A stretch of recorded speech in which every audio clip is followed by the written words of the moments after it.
Remembering 1 October. Next week, Las Vegas will mark 7 years since a deadly shooting. After the tragedy, a healing garden was built in downtown to honor the 58 victims. Now it's part of our community. Kamari Scara has more.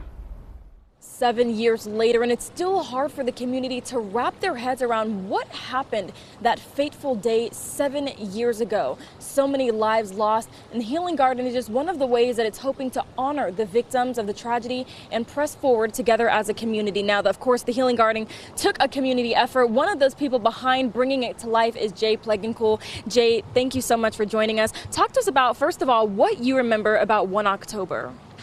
I just remember waking up and feeling completely lost, not believing that this could happen in our backyard. And I knew that we needed to do something as a community to come together for something good to offset just such a horrific evil. In the Healing Garden, we've been here all morning. It's such a beautiful piece, a beautiful way to honor the victims with their pictures and their stories. How did you come up with the idea to honor the victims in this way? I am a landscape architect, a gardener, and I love to plant.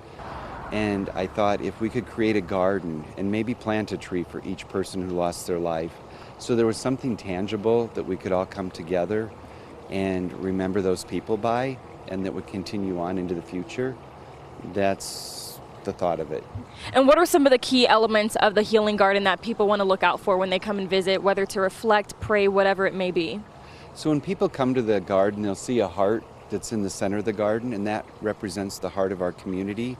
The top of the heart has shattered tiles on it, and those are all put back together. And in some ways, it makes life more interesting with the broken pieces put back together.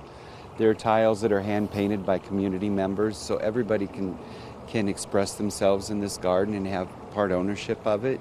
There's a tree of life that represents the community, those of us left behind. That was a donation by Siegfried and Roy. And I also understand that there are 58 trees here attached to the story for each victim. Truly beautiful, deeply heart-moving, and just offering so much hope to the community. Jay, thank you so much for joining us. Now, the Healing Garden will host a 1 October remembrance ceremony with the city of Las Vegas. It'll take place Tuesday, October 1st, the 7th anniversary of 1 October attack at 10:05 p.m. Back to you all.